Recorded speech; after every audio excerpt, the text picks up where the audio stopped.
বলি কন্যা রাশি রাশিফল নিয়ে। যারা চাকরি করছেন তাদের কিন্তু কাজের ক্ষেত্রে চাপ বাড়বে, তবে দক্ষতার সাথে আপনি সেই কাজের চাপ সামনে নিতে পারবেন। সিনিয়রদের কাছ থেকে প্রশংসা পাবেন, নতুন দায়িত্ব পাবেন। আর যারা চাকরি খুঁজছেন মাসের শেষের দিকে তাদের একটা ভালো সুযোগ আসতে পারে। ব্যবসায়ীদের ক্ষেত্রে ধীরে ধীরে লাভ বাড়বে, পুরনো ক্লায়েন্টদের থেকে আপনি রিটার্ন ভালো পাবেন। অর্থনৈতিক দিক থেকে বলতে গেলে নিয়মিতভাবে আয় হবে, খরচাও কিছুটা বাড়বে, তবে সঞ্চয় করার সুযোগ কিন্তু পাবেন। আর বিনিয়োগ করার ক্ষেত্রে নিরাপদভাবে বিনিয়োগ লাভ হবে, ঝুঁকিপূর্ণ বিনিয়োগ এড়িয়ে চলুন।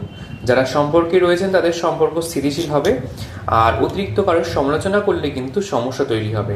যারা সিঙ্গেল রয়েছেন পড়াশোনা বা কাজের মাধ্যমে তাদের কিন্তু নতুন কারোর সাথে যোগাযোগ তৈরি হতে পারে। আর বিবাহিতদের জন্য পারিবারিক দায়িত্ব বাড়বে, সম্পর্কের মধ্যে বোঝাপড়াও বাড়বে, পারিবারিক সম্পর্ক ভালো থাকবে, বাড়িতে গুরুত্বপূর্ণ কোনো বিষয় নিয়ে কিন্তু গভীর আলোচনা হতে পারে। আত্মীয় স্বজনদের সঙ্গে যোগাযোগ বাড়বে। যারা স্টুডেন্ট রয়েছেন তাদের পড়াশোনায় মনোযোগ ভালো থাকবে।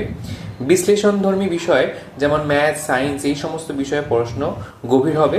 পরীক্ষায় সাফল্য আসবে, নিয়ম বা রুটিন মাফিক পড়াশুনো করুন।